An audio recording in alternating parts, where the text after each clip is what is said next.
What is going on, everyone? Welcome in right here to the Voice of Call The heck live on was the that? Ohio State channel.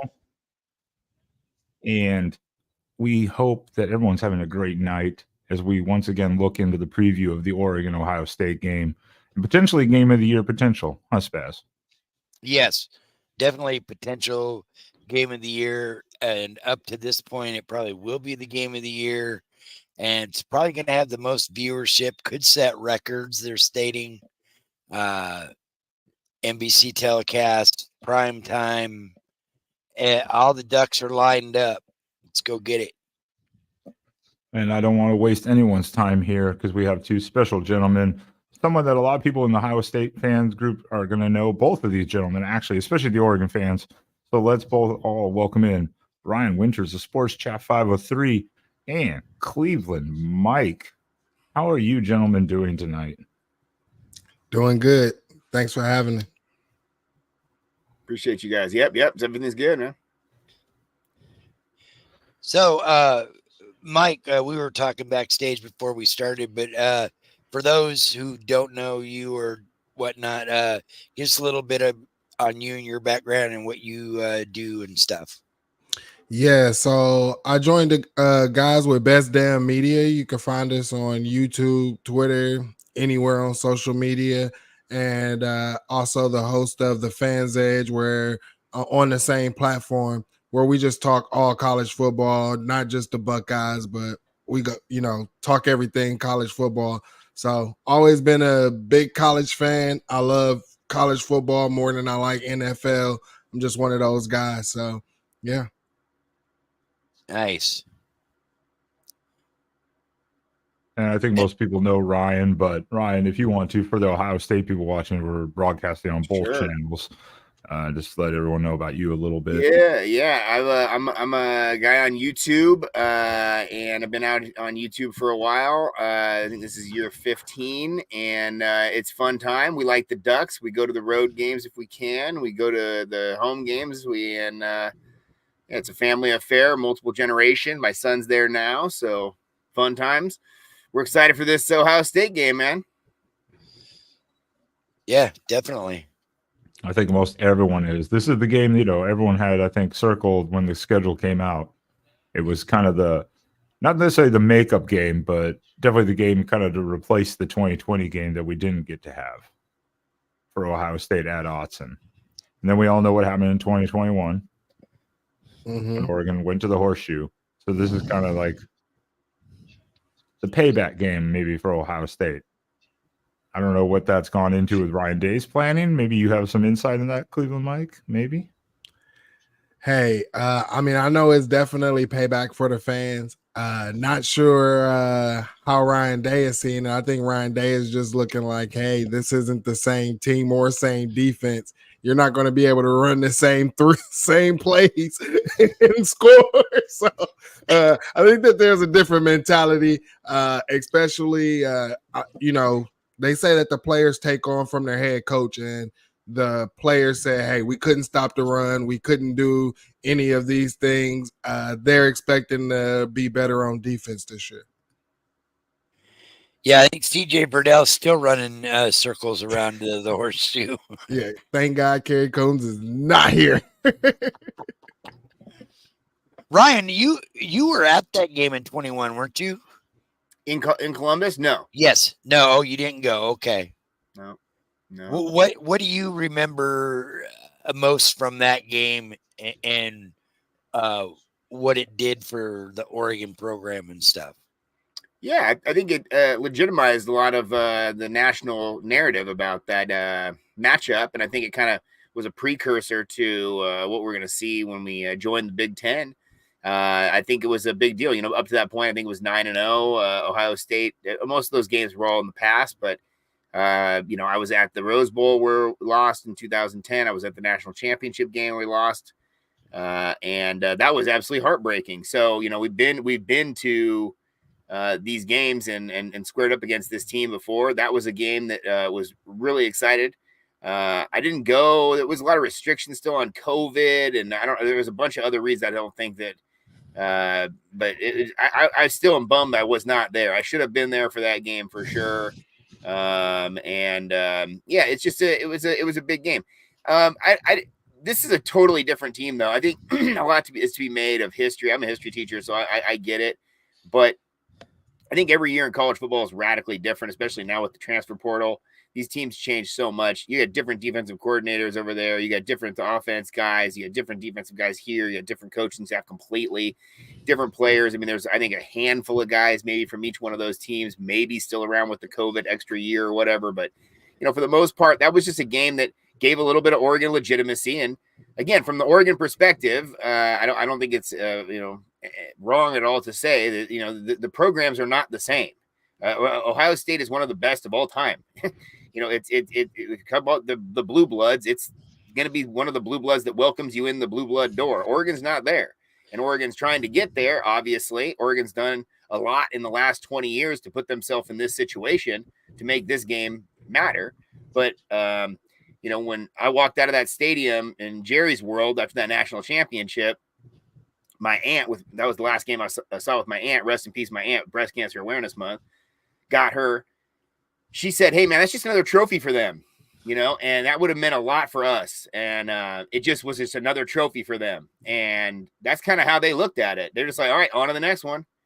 And that stung for me a little bit because that kind of shows you where these two programs are, where that's just another one in the trophy shelf for them. But for us, we would have been looked at that like, it's forbidden fruit. I mean, we got one Heisman Trophy in the building, and it's important stuff out here. So we're climbing. We're trying to get there. This is going to be a big game. If the Ducks can pull this game off, this is going to be a huge one. Yeah, absolutely. Ben, what are your thoughts? Well, of course, this is.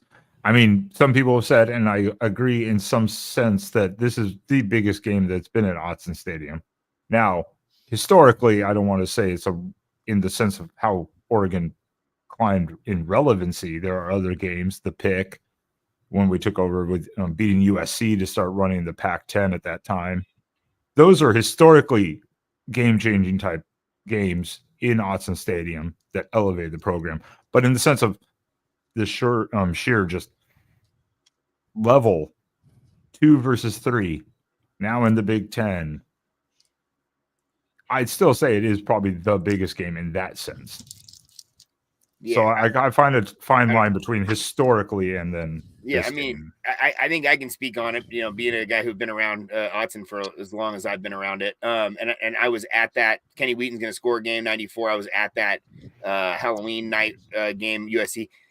This game is different because of like what you said, Ben, about the idea that it's Big Ten or first time. It's the 12-team playoff. It's a bunch of other stuff going on right now, but it's also this matchup is unbelievable, and it would have been the biggest non-conference game at Oregon had they come out and played during the COVID year. There was a game in 1982 that Notre Dame came out and played, and I was at that game. I was 4 years old, and they tied. Oregon tied them 13-13, and that was a big deal. And outside of that, there weren't a lot of teams that came out west to come out and play. Good teams weren't going to come out to a bad team's building to play. And now that the Ducks are better, teams have come out. We've had the Tennessee home and home, Michigan State home and home, and they were fairly decent, both of those games. But there's been a couple Pac-12 matchups that are great. ASU came here when they were really good. Cal came in here really good. During the Chip Kelly era, there was some really good matchups. USC, Stanford, a variety of other things, but nothing at this level. No, this is definitely hands down the biggest game that I've been a part of in my 50 plus years of being a Duck fan. And I don't get to go to a lot of games, but some of the games that I've been to, I was there when Chris Miller got concussed against Stanford, I believe. First time I'd ever been to a Duck game, I believe it was like 85, I want to say. And I just remember my buddy was a student at U of O at the time, and he was like, come down and hang out. And wild parties on campus.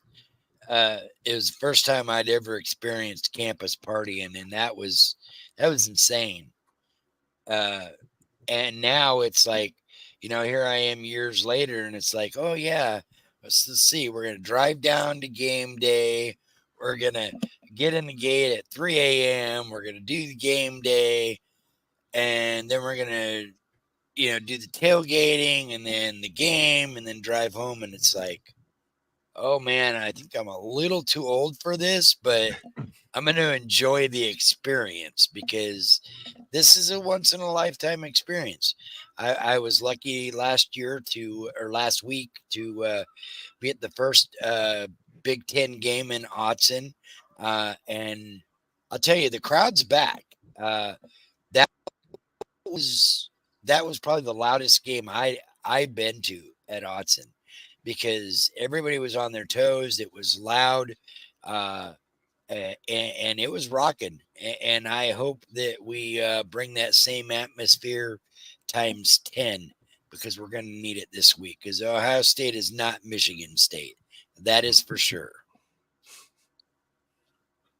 Yeah, what do you think, Cleveland Mike, about this game? I mean, it's different. I mean, yeah.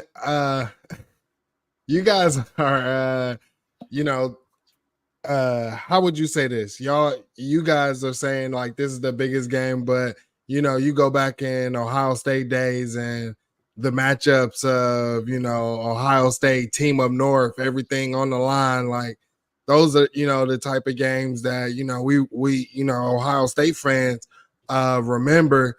So Ohio State fans, I think this year going into this, yes, this is a big game. You talk happy that it's 2 versus 3. A lot of people, I think that they're, some people want to say that they're confident about this. I don't think that. I think people are like, hey, we need to go out here and make a statement because one thing that I have said in the preseason, I thought Oregon was the one team coming from the Pac-12 that was actually ready to handle a Big Ten schedule, right? But in the back of every Ohio State fan's mind is, still accomplishing all of those goals, especially at the end of the season, with this being 2-3. But it's also, you're talking about the 12-team playoffs. You're talking about trying to get to the Big Ten championship. This game is huge in that sense. You want to be able to get to the Big Ten championship. It looks like the Big Ten can have multiple, maybe one-loss teams. So everything's riding on this game, and a lot of people think that this isn't the first time that Ohio State and Oregon are going to see each other. People think that they're going to see each other on a neutral field. Now, I believe that way as well. So, I mean, however this game comes out, these teams got to be ready to go up against each other at the end of the season again. Absolutely. Yeah, I would not be surprised if we see each other in the Big Ten title game. And then again, possibly some people are saying Oregon and Ohio State could see each other 3 times this year because they could meet up in the playoffs as well if they're both at like one loss going in. Obviously, they'd probably both get into the 12 team, and then who knows what could happen there. Well, and the line right now is 2 in this game, which is some people are surprised by, but most I guess aren't too. It's 3.5 still, I believe, right now. Obviously, that could change in the next day or two a little bit, but some people are kind of surprised by that, especially with the way Oregon started off the season. But obviously, some people, in the sense of that line, are expecting a very close, maybe even kind of toss-up game almost. Is that kind of the Ohio State, outlook, or? Yeah, I mean, here's the thing. And the way I feel about it is which Will Howard are we going to get? I think Will Howard has those what I call those WTF moments, and you're like, whoa, what's going on? I think that if Ohio State can stay away from the turnover-worthy plays, then I think Ohio State can, go ahead and win this game. But I mean, like I said, I'm not going into this game confident. It's very hard for me to go into this game confident. It's a big game, and you're talking about both of these offenses actually being very similar as well. So I think this is going to come down to the defenses. Which defenses are going to get the most stops and win the turnover battle? And who has the ball last? That's the other thing. Yeah. I've stated a few times this week is like this is one of those games that could come down to who's got the ball in the final 2 minutes. Are you trailing, going for a win, or are you trying to tie the game and go into overtime? Are you trying to win it with the last second field goal? I mean, there's so many variables that this game is most likely going to come down to. How do you see this game playing out, Ryan? Yeah, I think it's gonna be close in the fourth. I think anything happens in the fourth quarter. I think you're right, Mike, about the turnover battle. I think whoever wins the turnover battle probably wins the game. And if something goes wrong, be able to capitalize on that. I think the Ducks are gonna have to play a pretty good game. I mean, this Ohio State defense is the truth. They've got speed everywhere. They're on a mission. It feels like a team of destiny from our perspective, looking at them and the way that they're on a mission right now. Offensively, that might have some question marks. Like you said, there's some moments, but they've got so much talent that I feel like they can really absorb some of those question marks and not really have to worry about it too much. They can hiccup a little bit here and there and just get right back to work. And I do think the Ducks are going to be in trouble if the Buckeyes can throw the ball. I think if they make them one-dimensional a little bit, I think it'll be the Ducks' favor a little bit. Although the running backs are super good, and the Chip Kelly factor, I think, is going to play a big deal as well. I think we respect Chip a great deal out here. Obviously, he helped build our program, but what he's doing now is very different. If you know the game and if you watch film, what he did at Oregon was very, very different than what he's doing now. He's become much more traditional. He still does things outside the box. Don't get me wrong, but offensive line splits are not as extreme as they were at Oregon. He doesn't spread the ball around from sideline to sideline the same way he did at Oregon. Doesn't utilize the tight ends as much as he did at Oregon. Bunch of other things there, but they don't have to. They have an embarrassment of riches. So they can run basically student body left, student body right, and not really get that exotic in their blocking schemes up front either. If you watch, I rewatched that Michigan State, Ohio State about 6 times by now, and it feels like they were just, they weren't even pulling guards or anything else. I mean, when Chip was here, he was pulling centers. I mean, he was pulling everybody. And so, this is going to be a different game because if Oregon's defensive line can put some pressure on the quarterback, I think they're into something. I don't know if Oregon's offense can score enough points. That's going to be the other question mark because this is going to be a really good on good Oregon offense versus a really good Ohio State defense. And an Ohio State offense that might have some question marks that they just haven't really been tested yet. The defenses that they've faced, I don't think have been that great. So, and what we've heard basically, or what we've seen from watching the film of Michigan State versus Oregon and Ohio State, both those teams took care of Michigan State pretty good. So you didn't really learn that much from that film either. So. Yeah, and that's what Cleveland Mike said too, like with Howard up in the WTF moments. It's the same for Gabriel too. Absolutely. You cannot turn over in the red zone like that. No, and the last weeks, I'm at the games, and so I see it kind of a little bit of a different game than when you watch it on film. And it's just it's crazy that he would throw some of these throw some of these passes, make some of these plays because they're just not there. And he said that he got away with it at UCLA and he didn't get away with it at Michigan State. And it's the same damn play. It's for a left-hander moving to your right and throwing across your body. It's just, I don't like that at all. So I don't think these teams need to outthink the room. I think they've got enough talent where they can play just straight ahead, honest football and just play the game. And instead of trying to do all this gimmicky BS and outthink the room, especially in the red zone. And, Washington did this a couple of times, not to go on a rant about Washington, but Washington moved the ball up and down the field and they couldn't score.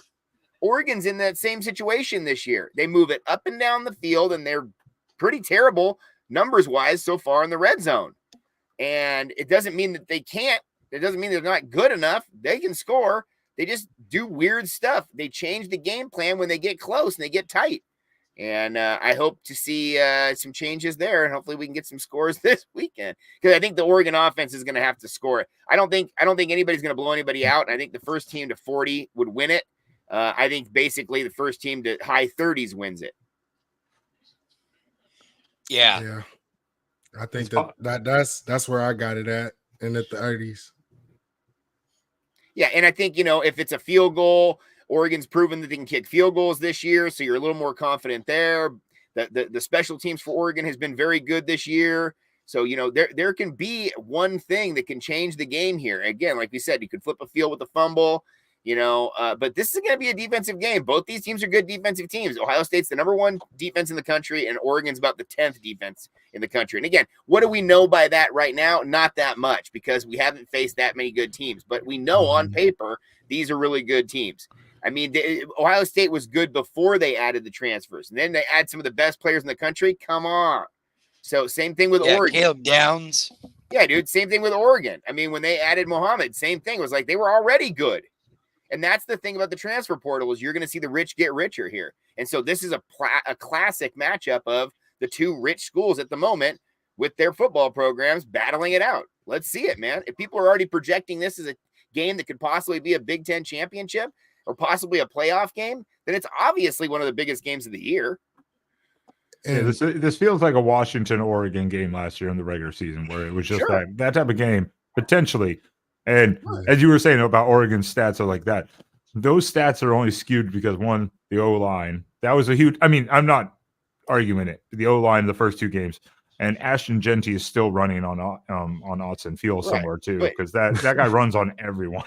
Right, but if you were to look at where these two teams were at the beginning of the year and where they are now, this is pretty much where you expected them to be. You wanted this to be a top 5 matchup, and it turned out to be. Ohio State's so good, they can sleepwalk through the first quarter, second quarter, turn it on the Jets, get it in the second half. Oregon literally walked out in that Idaho game thinking they could just roll the ball out and absolutely crush. And they probably should have. They should have scored a couple different times. They didn't. And then the second game, I think they knew what they were getting into, because obviously on film, the guy pops off the film. But I still think they underestimated the Broncos a little bit. And Boise State's on a mission. If Boise State goes the rest of the year undefeated, they might be higher ranked than the Big 12 champion, and they might get the 4 seed. So now everybody wants to talk a bunch of stuff about this Boise State game. No offense. I was too. I was pissed. After that game, I was pissed. I did a live stream right out of the game, out of the parking lot. And I was like, dude, I don't know what the hell's going on, because I know some of these guys on the offensive line. And I talked to these guys after the game. And I'm like, dude, what the hell? And I was a former offensive lineman. If there's one part of the sport I know best, it's that side of the ball. And I'm like, dude, what the hell was going on here? Because it's not a physicality issue. You're going to run all over these guys. It was a mathematics thing. Once they figured it out and they got it right, they've been good since. So this is going to be the real test, though. We have a lot of respect for JTT, man. That guy, bro, I'm telling you, holy moly. That was a big-time recruit out here in the Pacific Northwest. And, Oregon really wanted him. And so we've kind of watched his career a little bit. But this is a team that's learned from their losses in the last couple of years, and they're not going to go and do that again. That Michigan thing, I know you guys don't like them, and that's fine, but you can be inspired by your enemy a great deal, and they can motivate you to change your behavior a little bit. We did it with us in Washington. Hell, we didn't like Washington so much, but we looked up to Washington at the same time for years and years and years. And then all of a sudden, that was when Washington was great through the 70s and 80s and 90s. And then all of a sudden, we got better than them. And then we started looking down on them like, oh, where are you at now? Oh, don't talk so fast, because they came right back at us. They pointed right at us, blew us out, and so it goes back and forth. And now, like you said, it feels like that Washington game. Washington last year was the best team Oregon played. And so, like, straight up. And so, like, all year long, they played those guys straight up. That was a good team. A bunch of NFL guys went on that team. They had the best offensive line in the country, voted on by the people who vote on all that stuff. I don't even know if they even know what the hell they're talking about half the time. But either way, they got the award. And they had talent everywhere. They had wide receivers. They had the running back. They had a great quarterback. They had it all going for them. And Oregon only lost by that much. Oregon had a good team last year. So you're right. This is a game that I feel like if it's an instant class, it's going to be close, and it's going to be like a 37-34 type game. Yeah, I think this game is going to be one in the trenches. And you talk about JTT, you guys won them, man. Ohio State wanted Teo as well, and you guys got him. And honestly, that's where I think the battle is going to be. I think that our right tackle, I'm very interested to see. I said in my show today that I did before this show, I said this is going to be an offensive line prove it game for Ohio State and a money game for them. Like if Fryer wants to be an NFL recruit, he's going to have to show that he can hold up against those athletic guys that you got on the edge. And same thing with Josh Simmons. He had a lot of question marks coming into this year. I think that he's been a whole lot better. Now, like you said, who have they went up against? These are going to be more athletic guys on this defensive line. And as we like to say in the Big Ten, it's going to be one in the trenches. And I think that, a lot of people talking about the skill guys on the outside, but I think that, with Chip Kelly and his game plan, it might be to feature Quinshon Judkins and Travion Henderson. What you saw last week was Will Howard actually get a little bit more activated in the run game. And I think that was getting him ready to do a little bit more zone read coming into this game. Yo, I see the comments down here. I just clicked over. I didn't even have access to this. I checked on the comment. This dude, Tony Montana, he loves you, Spaz. Yeah, Tony Montana, he's a big fan. But he said that I made a comment about Ohio State looking up to Michigan. No. I'm not saying Ohio State looks up to Michigan. No. Oregon looked up to Washington when for years in the 70s, 80s. You got. I know. I talk fast. You all listening too slow. The ideology is that when you start thinking about Michigan and Ohio State, that's the best rivalry in all of sports. Nobody's looking up to anybody else in the whole thing. I mean, come on. I know what I'm talking about a little bit, dude. The idea that you can learn from the losses is important to understand. You all had a Michigan problem for the last couple of years. I mean, obviously, it's on the scoreboard.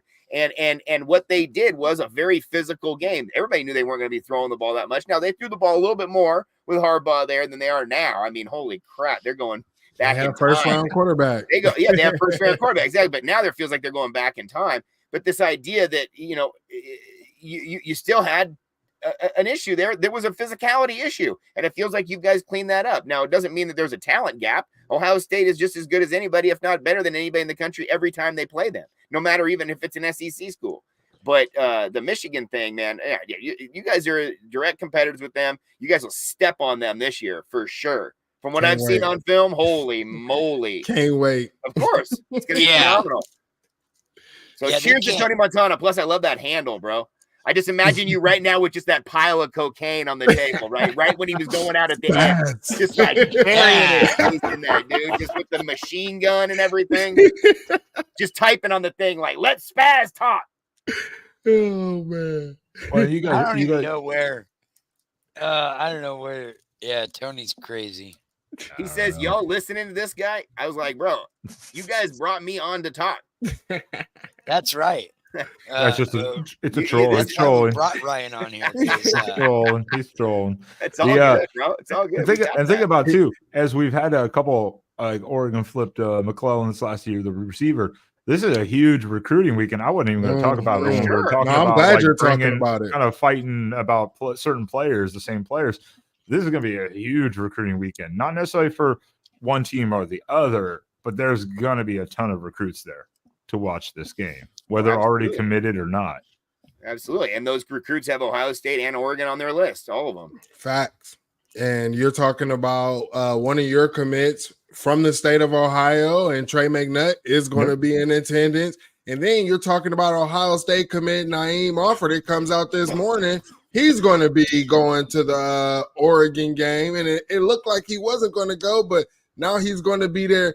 And that's the thing about Ohio State. Ohio State has to go make a statement, because you can't go over there and lose while one of your commits is over there. And then again, You have a commit from that state. You don't want to lose at home in front of that person, and he's definitely rooting for Oregon to beat Ohio State as well. So I think it's a pressure cooker for both teams.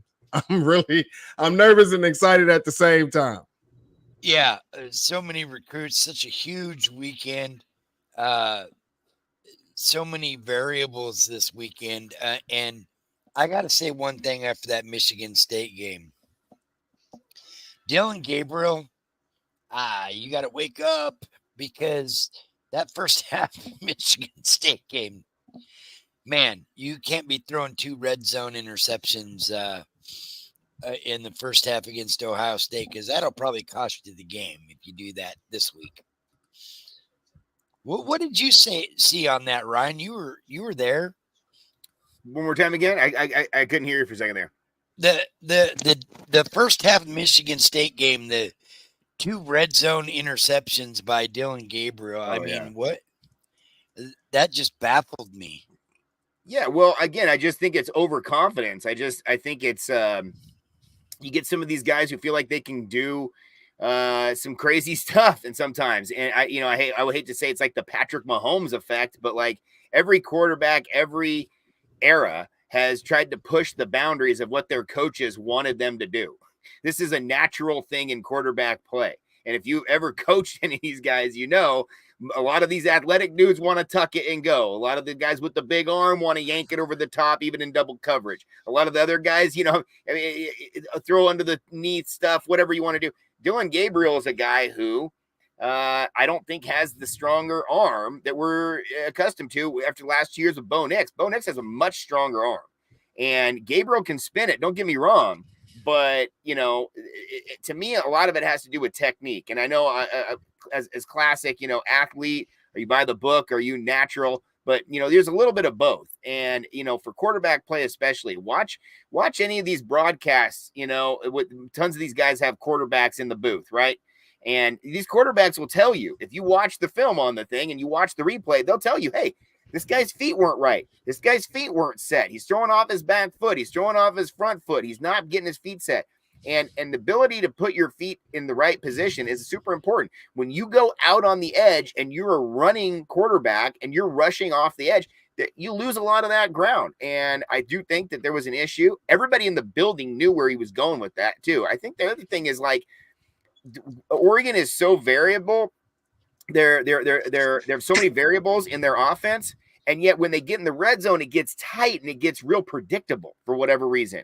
So not only is it dudes are jumping the route, they know what's coming. You got to tip the cap to the defensive player as well. He knew exactly what was happening.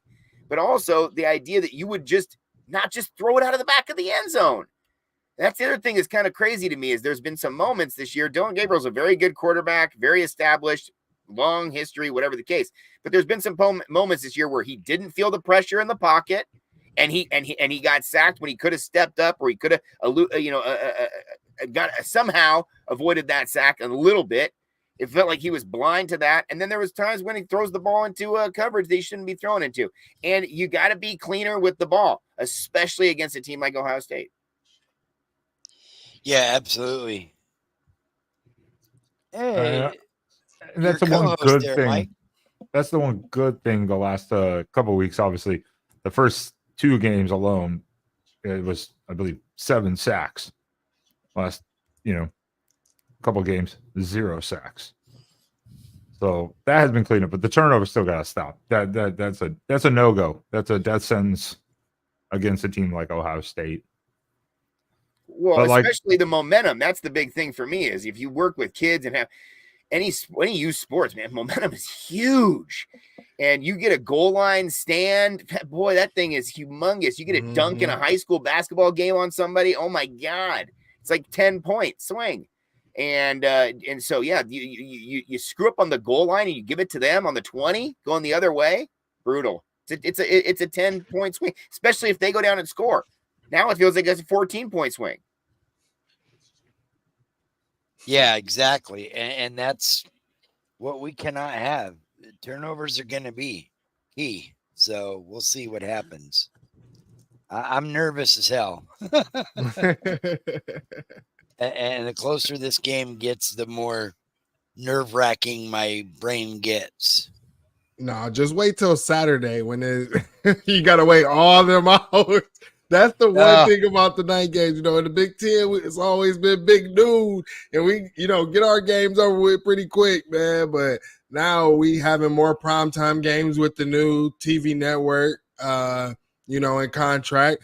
How are y'all liking this? Are y'all feeling any effects of this? Some games being earlier than most. How is this for you all? I'll say at least I did predict, and I told Spaz specifically. Ryan did not, but Spaz and our other guys for a while, they were going to take over the Pac-12 late night time slot, and I was right. 1:45 in the morning post game, Central Time Live. I was right. Yeah. Ryan doing the Boise State game post game from his car. That was great. Yeah, man. I was listening to that. Oh, that's awesome. Yeah, the post games are fun. I mean, I normally get back up to Portland and do it, but my son takes pictures, and so we were waiting for him. It took him forever to get out of there, so we were waiting for him, and so I had an hour, and it's nice. The cell service at Autzen Stadium is terrible. You cannot send a text message in that thing at all. But if you get outside of it and get out into the parking lot a little bit, it was fine. But yeah, no. I mean, again, I think, on my channel, like I said, I've been doing this for a long time. So this is nothing like new to me. Before the term podcast, I even heard the term podcast. This is what I was doing. I've been ranting and raving for years. I've been screaming into a microphone for years after games. And, the fact that you were pissed about a win, saying something about where this program is, and, historically used to just hope, pray for a win, and then you start getting really good with Chip and you just expected it. And there was kind of a little bit of a gap between the generation of the previous generation of Duck fans that were like, okay, it's gonna all fall apart at some point. And the other Duck fans like, nope, we're gonna go undefeated this year. And that there's kind of still that gap a little bit. And I do think that the Ducks have the talent to be able to have that conversation, but at the same time, as a coach, boy, that's just not what you want to put yourself in the right mindset of. You got to play every one of these games. Illinois is going to come to play. Indiana for you guys is going to come to play. That Penn State game. I had Juck on Bucks on my show just the other day. Juck's a classic. Big Ten Ted on my show the other day. And both those guys were saying, hey, man, this game's big. Don't get me wrong. But the Penn State game in a couple weeks is also gigantic. And if the Buckeyes win this week and Penn State wins this week, that's going to set up for another gigantic showdown. And so, again, like you were saying earlier, Mike, this is just another game. Yes, it's a big game for sure, but we need to make a distinction. It's also another game for Oregon. It's not like we're trying to make this out to be the biggest thing ever. It just happens to be, I think, the biggest matchup at Autzen Stadium. Okay. That's the kind of thing we're trying to say is like, if you go back in time, the Grateful Dead had more people come to Autzen Stadium than a football game. Look at ideology, that, man. Yeah, dude, come on. I mean, come legend. On. HOF. I'm kind of shocked. I mean, I understand like the home game. I'm shocked we not like having this game. So like, it doesn't. How do y'all feel about like the 60, like under 60,000 capacity? Are they planning on making it bigger? How big are population? I mean, HOF's in the building. He can speak on it too. I mean, anybody's been out here. We don't have the population out here. The size. We don't have the size and scope. We don't have. It's harder to get to out here. If you have alumni who are not from here and they leave, they're only coming back for 1 or 2 games, maybe a year. Okay. The stadium basically sits about 57,000. They built extensions on the corners a couple of years ago to add more standing room only. And when they packed it, the biggest time ever, it was just over 60,000. So I think you can sit comfortably in there like 57,000 or so. I think there's about 4,000, maybe 3,000 standing room tickets you can get as well. The thing about Autzen Stadium is if they're going to expand it, they're not going to expand it to 80,000, 100,000, nothing like that. That's not what they're going to do. They would do a renovation on the north side, and they would renovate it to kind of match the south side. They'd put new luxury boxes in. They'd add different type of seating. Okay. I do think that if you look across the board, a lot of colleges are actually shrinking their stadiums. They're getting rid of seats, especially the Pac-12. USC redid the Coliseum. It was gigantic. Stanford redid their stadium. It was gigantic. Research just redid their stadium. They closed down seats. Husky Stadium was, it's all these different things. Anyway, my point being is that I don't think there's just the need to like get it to. There's no way I see it going to like 80,000. Maybe it gets to like 70. Maybe they add somehow another 10,000 somehow and fit it over on that other side. But the mystique of Autzen is the fact that it's in a bowl. It's in a former garbage dump that they excavated out. So it is literally a bowl that is aesthetically pleasing. Uh-huh. And when you're inside the stadium, it's aesthetically pleasing. Yeah, HOF says right here, great point. It also need to come with infrastructure. Eugene is not a big town. Eugene is the size of basically one quadrant of Portland. Portland is not even 1 million people by proper Portland. The Portland metro area is like 2 million, which is about half the population of the state. Yep. So we just don't have that many people out here, and it's a small school. There's only 20,000 kids in the population of the school.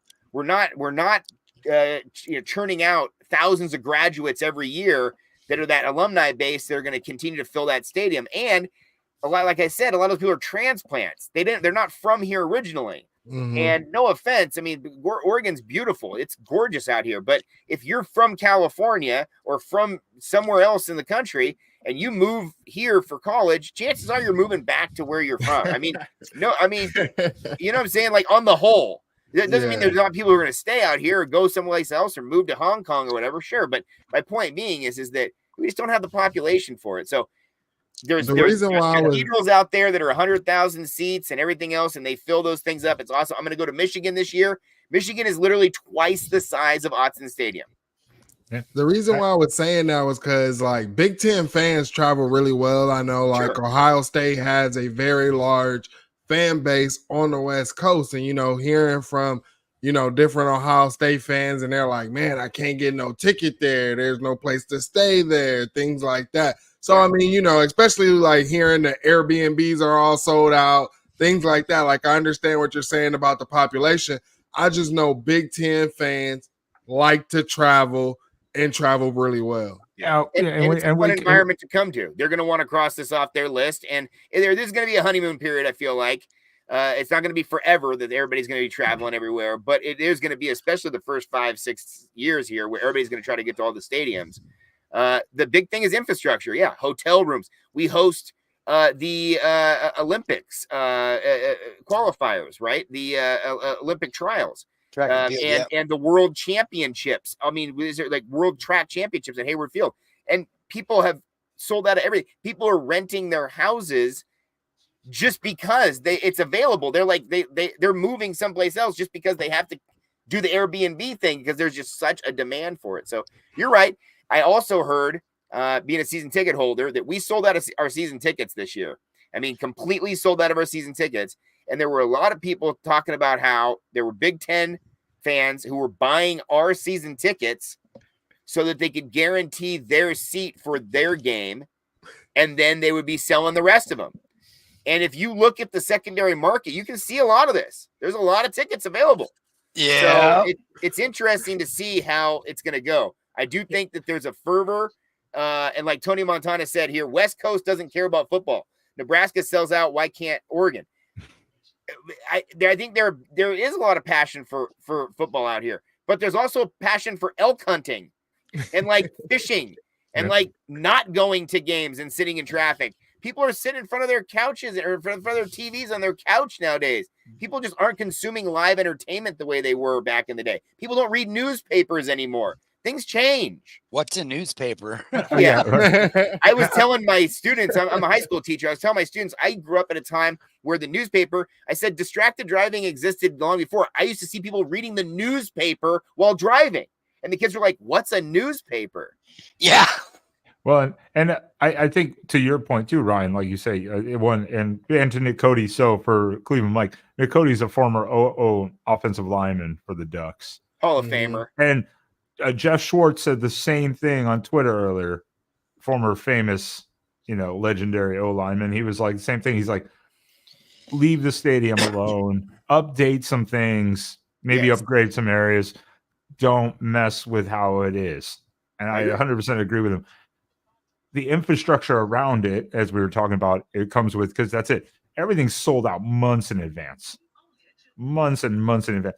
Now, when you start getting this Big Ten money coming in now, and then especially the full scale, and if Oregon stays on the same trajectory, you're going to see a lot of probably a little more investment in the infrastructure around it. Then you can start talking, but that's it. Like Ryan said, we have to see years down the road how that kind of goes, because that's it. Oregon is, I grew up in Oregon. Oregon is not a large state population wise, even to this day. No, you could drive north to south and from top to bottom and be in the next state in like 4 hours. Sounds like Arkansas. Yeah, and it's the I-5 corridor is the population, and so it's Portland is half the population of the state. So again, it's an interesting situation out here. It's a very rural area. Either way, we're passionate about football. It's just that we just don't have that long-standing tradition. Grandparents passing it down a generation that everybody goes, and you have these season tickets that nobody can get a hold of, and people have to die for you to get a season ticket. I mean, seriously, that's how it is in some of these places. I mean, you go to Purdue this year. Purdue's terrible. They're the worst team in the league. Go to sell out almost every single game. They're going to run that damn that's all there is train. to do. They're going to go. But that's my point is that you go look at Stanford or Cal outside of right now with Cal being a little bit of hyped. Look at Stanford right now. There's about 14 people in the stands. We went to the Rose Bowl. I went down there for the UCLA game. They had 43,000 people in the stands. Okay. Which is wild in a 100,000 seat stadium that I've been to in the Rose Bowl where it's absolutely jammed and there's nowhere to go. This, you could go anywhere. And half that population was the Ducks. This is UCLA. This is in the Big Ten now. I mean, and think about it, if you rewatch that Indiana game, way more Indiana fans. They're taking advantage of going to LA. Hell yes. And props to Cal and the Calgorithm, as we like to say on Twitter. Props to the Calgorithm. I was up late. Yeah, well, I was pissed that Cal lost that game a little bit, but at the same time, I have no love loss against Miami. I mean, they needed to stay in that thing, but it was just a weird ending to that deal. Somebody got to guard somebody at the end, though. That middle linebacker got lost on that play. That inside receiver took off. There was trips on the left. The good inside receiver took off. No one even covered him. He went for like a 75-yarder right in the clutch. I mean, are you kidding me? I mean, you can't have that kind of a thing and then bitch about the refs. Yeah, but I mean, that was definitely a blatant. It was an egregious call. I get it. I mean, I saw on Twitter somebody said we tackled. There was a picture of a Duck player tackling Cam Ward, like in the shoulder pads, helmet in the shoulder pads, wrapped up around him, and they said that was called targeting against us. And then this one, it just gets popped, right? Whatever. Yeah, it is what it is. Yeah. The thing is, you're going to have to be able to deal with adversity at the end of a football game and be able to get that W. And I think this is a game that's going to have the same sort of stuff. There's going to be some sort of call. Somebody's going to bitch about. Something's going to happen. It's going to be a tight game. And if it's a blowout, then tip your cap to that team because that team's obviously the better team. Yep, facts. Yeah, exactly. What do we consider a blowout? Because what's the point difference? Because some people look at blowouts as differently, right? Some people look at it as, hey, if it was a double-digit win, that's a blowout, or your team got spanked. But what do you guys consider a blowout? I would say 3 scores. 3 scores. Yeah, in this 47-20. So what was the final score of the national championship game? 42-20. When Ohio State beat with Marcus Mariota with the third string, Cardell as the. It felt like it was, and people were saying that was a blowout. It felt like it was close until the fourth quarter or whatever. But I just think a 3-score game, a 2-score, you're in it. Oh, you shit! Score. It's got Nick fired up. Maybe yeah. I mean, I don't know what sort of point total you look at, but A blowout to me is a game you can't come back in. Yeah. Yeah. In this specific game, like for this instance, in this game, if I was going to say a blowout, I'd say if it's close, like late in the fourth, and it ends up being like 14 points at the end, that's okay, whatever. Like say it was 7 points, score a late touchdown, not a big deal. But if you're down 14 points most of the third quarter and then down 21 at the end, then yeah, I'm going to say, you know what, that was probably a proper beatdown. You got smoked. Yeah. You were not really actually in it. Right. You were trying to catch up the whole time. Tony's got Nick fired up. Don't upset Nick. Don't Yeah, upset I'm Nick. watching. Fire up Nick Cody. That is not a good move, Tony. Or Nick. That's all good. Yeah, That guy, and that Kevin guy says presses nothing. 100-pound dumbbells. I think he's fine. I can't even lift a 100-pound dumbbell off the rack. I'm 6'2", 250. Come on now. Right? I'm so out of dude, shape. I don't know if I could do it either anymore.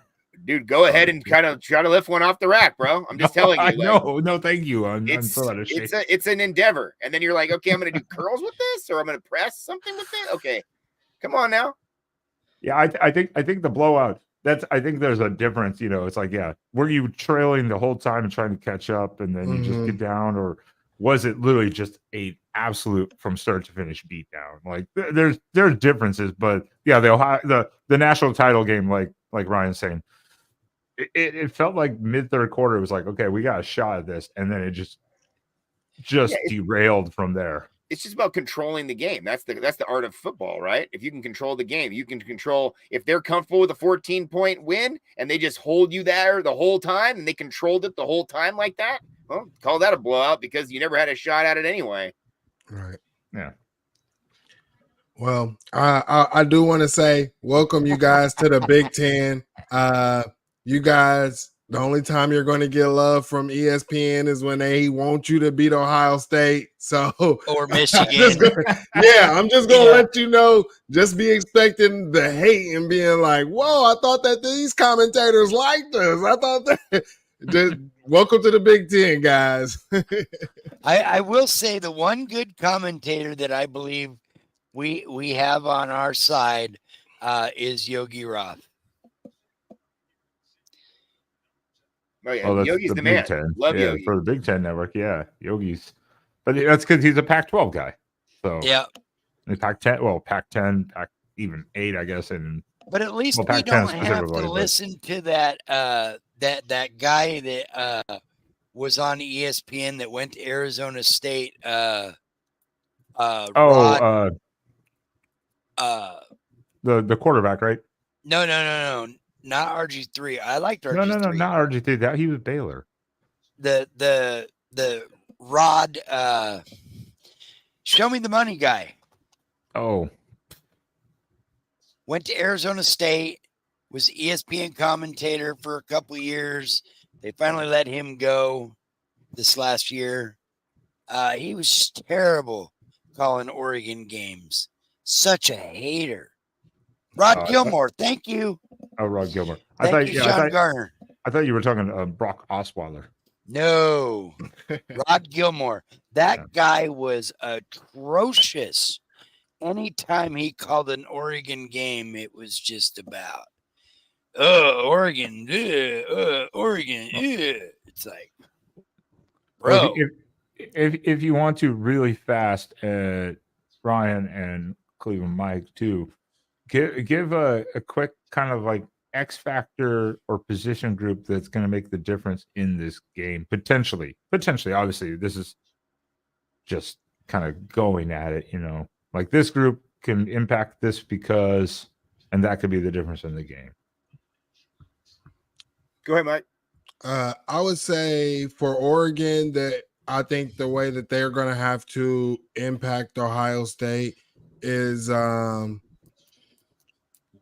using their wide receivers, man. I know they haven't gotten Evan Stewart going, but I think that that's the X factor. They need to get him going to go ahead and win this game. And then another thing for Ohio State, I think the front seven is good. I think Ohio State's defense is good. The X factor in this game that I've been saying since like the beginning is Will Howard. Will Howard has to have an amazing game. He has to keep the ball out of harm's way. That's the X factor for Ohio State, man. Interesting. Yeah, just go back to what it said. Gilmore. I thought you were talking about. You said about Arizona State. Gilmore played for Stanford. Gilmore's a Stanford guy. See, that's why I was like, who? I was off.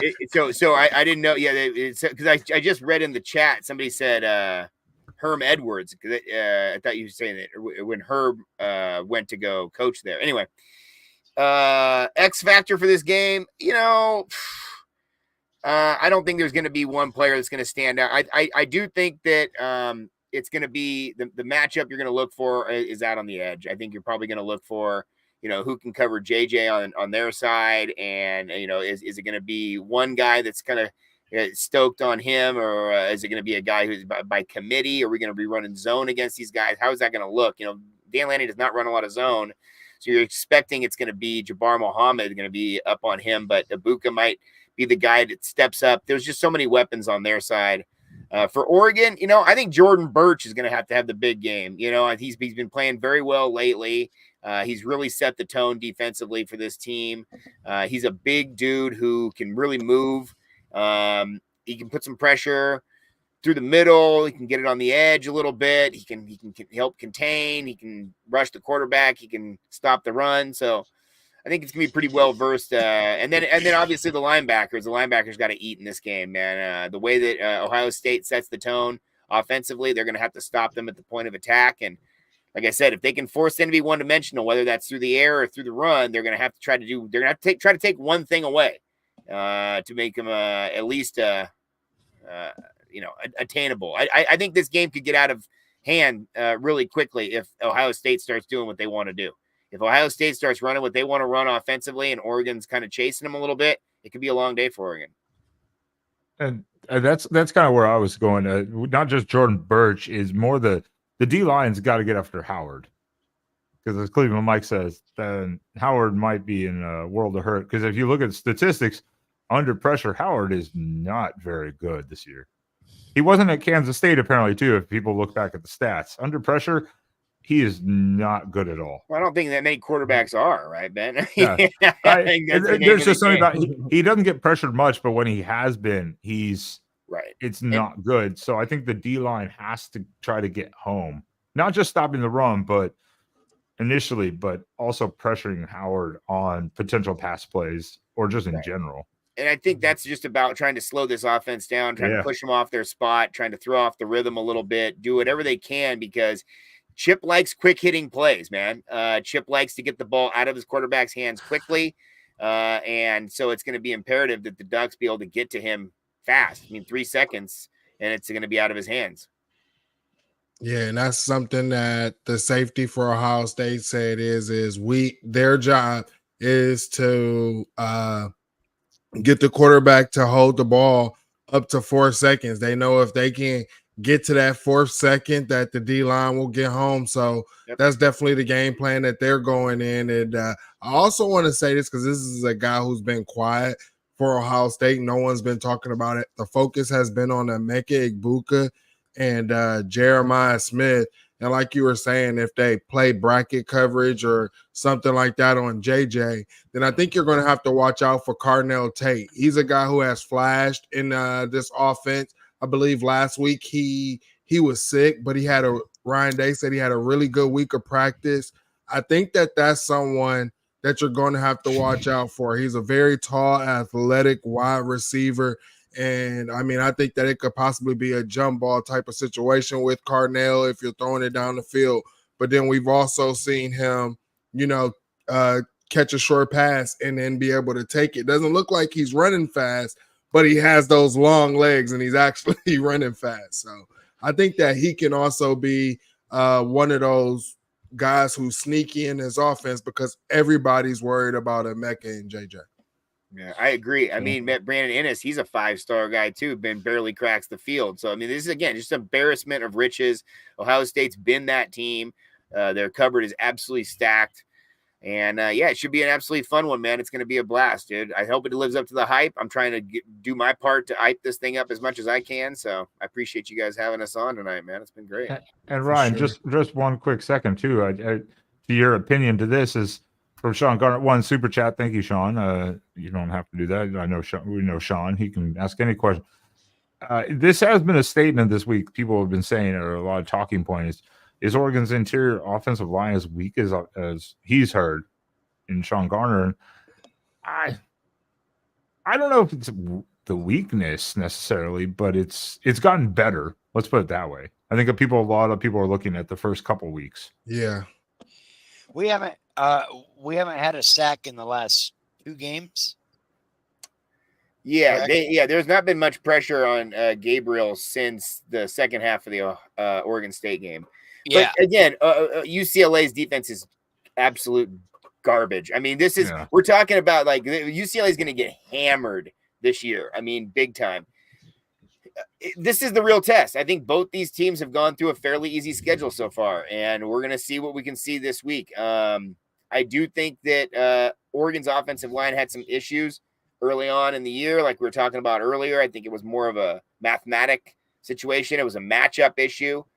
You had guys in there who maybe weren't making the right calls, or maybe the calls that they were making were not sustainable. You know, things move so fast in the offensive line, and you know, HOF's in here. Speaking of offensive line, you know, you got to kind of have a plan A, plan B. You're trying to get through your plan A so you can get to your plan B, whether that's blocking down on backer, whether that's chipping a guy, helping a guy on a double team, and then going down from there and seeing who else you can get.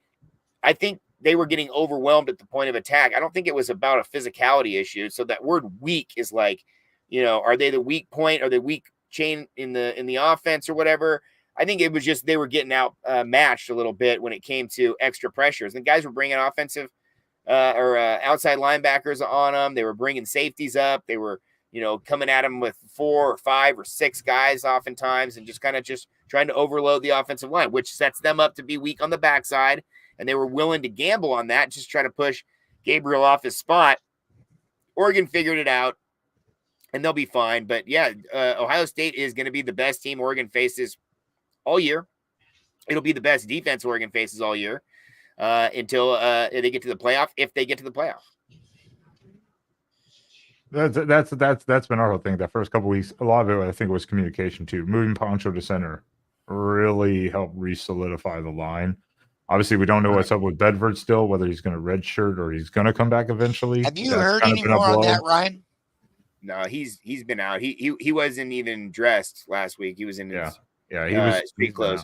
Because he had an injury. He had just about rehabbed. He just about come off it, and then he got a re-injury on the thing. He's probably, I would assume he's probably out for another month or so. HOF's comment here, I don't know if you can pull that up, Ben, or not, where he says something about moving Harper. Yep. Right. So HOF knows what he's talking about. This is a guy who is, again, a Hall of Famer in the duck community. The idea is at the end there, he says, the interior doesn't have to be as dominant. They just need to know their own space and not miscommunicate. That was the issue, was there were guys who were clearly just in the wrong place at the wrong time. And they were helping double team when another guy was coming wide open. They were blocking down on the defensive tackle when the defensive end needed to be picked up, or whatever the case may be. And it doesn't take that long to throw them off. It doesn't take, it's like you said, 3 seconds, 4 seconds, and you're in that guy's face. So, HOF, man, what up, bro? Yeah, they did a good job during the second half of that Boise State game to kind of figure it out, or at least sustain it, or make it a little better, improve it. But it's gotten better since then. Dudes off the edge too. Boise State really impressed me with their guys. Idaho didn't impress me. Idaho was they were fine. They were a much more competitive team than I thought they were going to be, for sure. Yeah, and they're good on their level for sure. But the key thing is that it was just about the number game. They could have had guys half the size. They were just able to overrun the thing just based on the numbers. So then you put those guys on the number game and you put them with size. Now you're in real trouble. That's my point, is that I think if you want to get home, if you're Ohio State, you can bring that pressure and pretty much guarantee that you're going to collapse that pocket. It's just about whether Gabriel can get it out of his hands fast enough. Yeah, and not He has a second quick guess release himself. too. He does have a quick release, and he's an old quarterback, so he feels the pressure. It just there were a couple times in those early games where it felt like he was almost like he was the last one to realize he was getting pressured. He was like, "Wait a minute, what? I'm getting pressure? This is not something I'm used to." Yeah, exactly. The one thing that I have been thinking about in this game is like Dylan being a bit shorter, and for some reason I don't know how, but JTT is really good at timing, that up. And Dylan Gabriel is a left-handed quarterback, right? That's right. So he's going to probably be, we see Jack Sawyer coming off of the right side more often this year, and JTT coming on the left.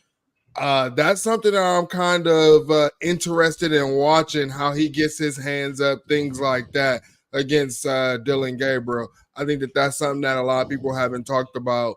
But like I said, the one thing that's good for Dylan Gabriel is his quick release.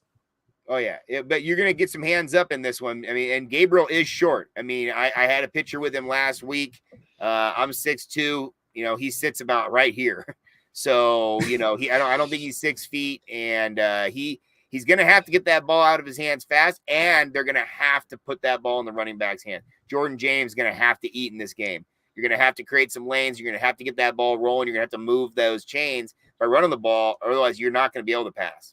Because the defense is too good for Ohio State. They're going to pin their ears back. They're going to get after you on the front, and they're going to have it on the back end as well because those guys are good and probably the best safety in the country.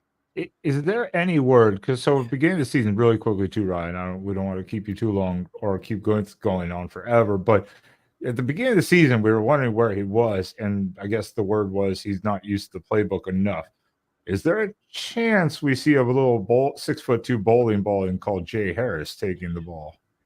Yeah, I mean, I really don't. I really don't know. I just, yeah, they said early on it was probably just an inexperience issue, but it's hard to make the jump from where he was at to the Ducks. But yeah, no, I short yardage situation. Maybe you'll see something in the future for sure. But I think the number one thing is you got to hold on to the ball. If you let the ball out of your hands in any of these practices, you're not going to see the field.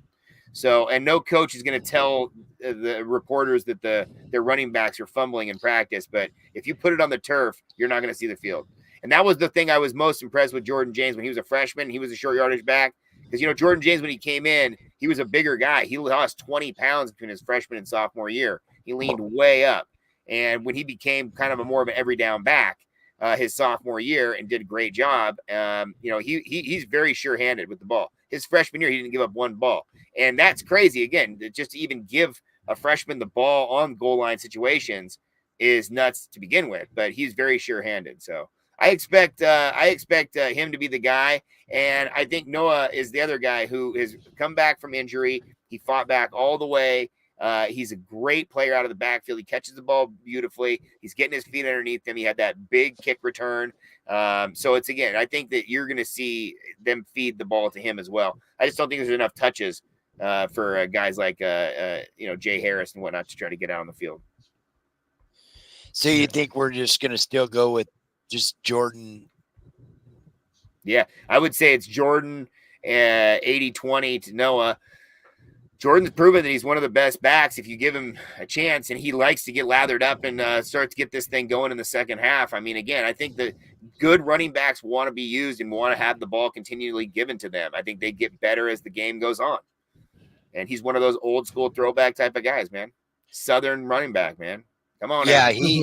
he impressed me last week running the rock doing that. Well, again, just to speak on population, again, like in Ohio, you're in a little bit of a ripe area of high school football. There's that whole Iron Belt is known for their high school football. Obviously, Texas has their thing, Florida has their thing, California has their thing, the rest of the South kind of a thing. Oregon is nowhere near that. Or the amount of Oregon, the players that come out of it doesn't mean we don't make great players out here. Namakan Sue was from Portland, Oregon. Shout out to freaking Sue, one of the best players I've ever seen, one of the biggest athletes I've ever seen. I saw that guy play high school basketball. Holy moly! You want to talk about setting a screen? But there's just not that many people out here, and there's not that many D1 athletes out here. So again, I think Oregon even add to it the fact that if you go down Ohio State's list, there's a bunch of guys from Ohio. There's not that many guys from Oregon out here on our roster. So I think that's another thing, kind of to speak on the whole. Do you expand the stadium? Are you this, that, and the other? We need the rest of the country to fill out our roster. Yeah.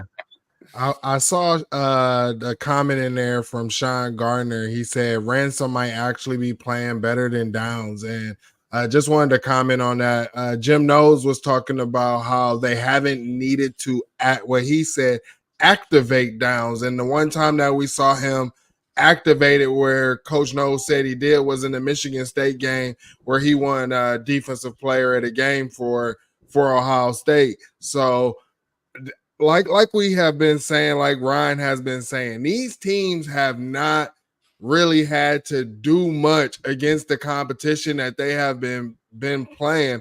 I think that Downs will be activated in this game, but I mean, and that's why I say I'm nervous about this game as well, because I think that there's things Ohio State can throw out there that they haven't had to show, and I think that there's things that Oregon can throw out there that they have not had to show, because these are two top teams in the country.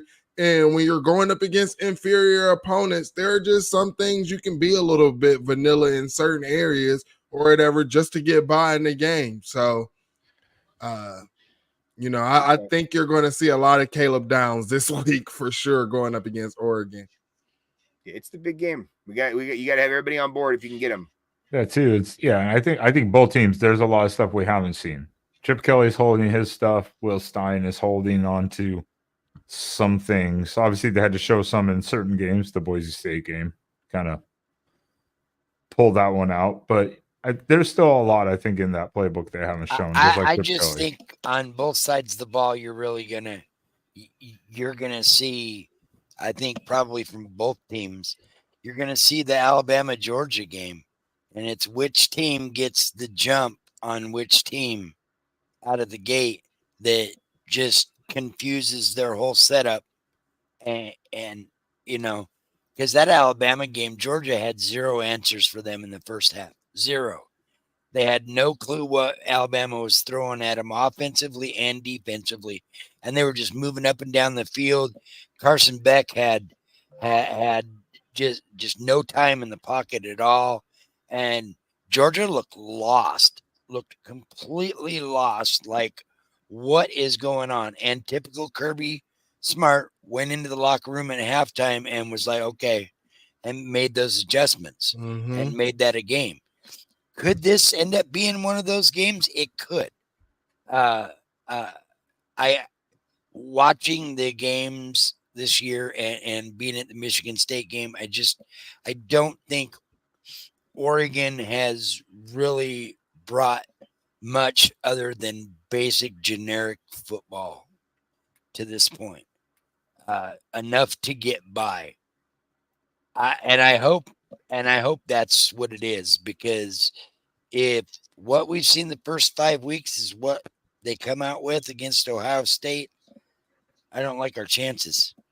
But if they open the playbook and all of a sudden we start seeing deep throws and corners and blitzing and different things, then I think it makes for a competitive game. Shout out to Vandy for throwing the kitchen sink at another team, by the way. Shout out to Vandy. Final thoughts, though, for all of you, Ryan, Mike, and Spaz, on this game. Final thoughts going into it this weekend? Mike, what do you think, bud? Man, final thoughts. Everybody enjoy these type of games, man. I know Buckeye fans have been wanting prime time night games. Well, here you go, Buckeye fans. You finally got it. And also, if you're traveling to the games, let's be respectful. All good sportsmanship and everything. It's cool to talk trash. Let's not have getting our feelings and everything. It's just words. It's just words. So I want everybody to go out there, have a good time, man. Enjoy it. mingle and everything. And when it's all said and done, it's all said and done.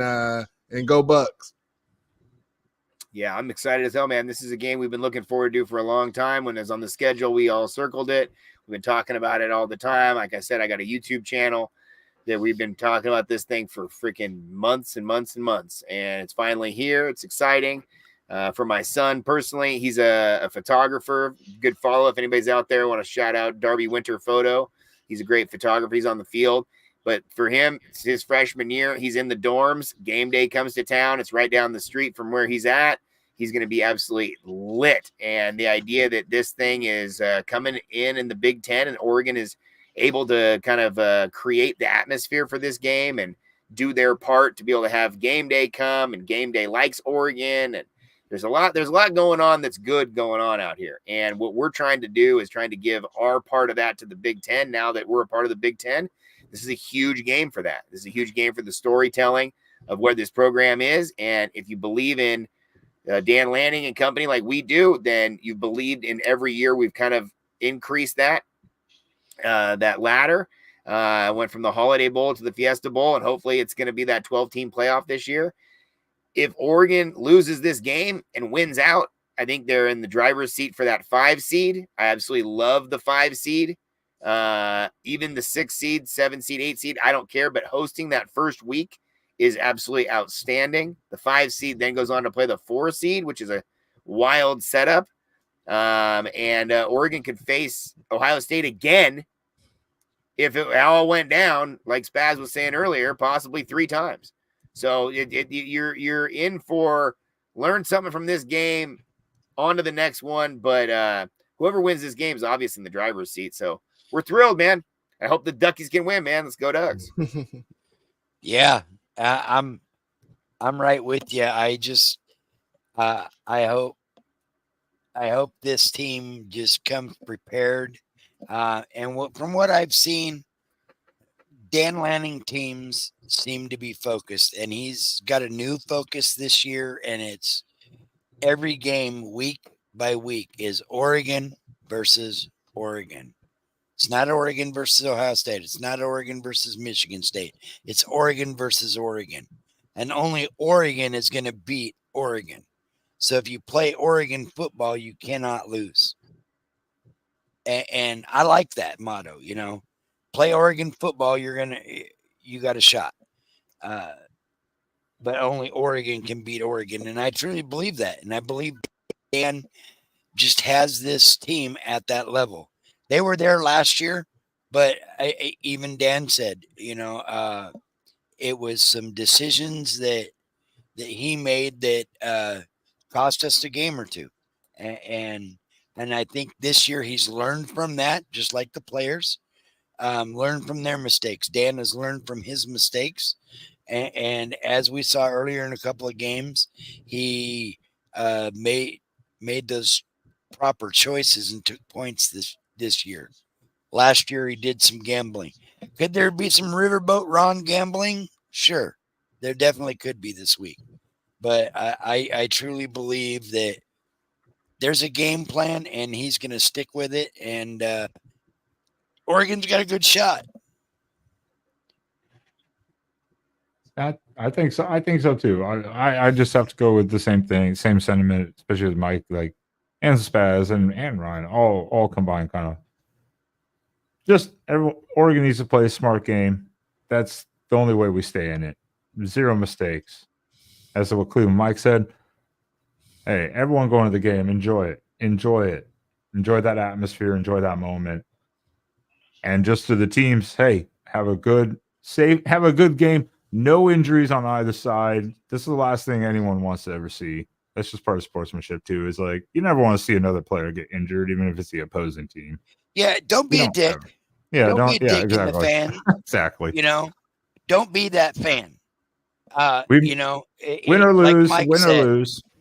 Like, enjoy the game, talk your smack, but be respectful and show our guests respect. Just like you would expect them to show you respect in their home. I never heard one bad iota about our trip in 21 to Ohio State. I heard very many Ohio State people were very well behaved, and they were very respectful, and that's the way we want to be out here to them. Return the favor, show respect, talk your smack, enjoy the game, but don't be a dick. 100%. And yeah, sorry, Ryan. Tony Montana will be seeing you on your channel apparently. Yeah, Tony's welcome, bro. And yeah, it's all good, bro. It's all good, man. Come and talk that junk, man. It's all good. Well, everyone on the Oregon channel here on the Voice of College Football, as well as the Ohio State channel, we appreciate you guys tuning in. Hopefully, you guys will be checking us. Well, I know I will be. Spaz will try to do it. We're going to do the pregame before the game on Saturday, if Spaz is available. Otherwise, I'll just come on here and rant a little bit.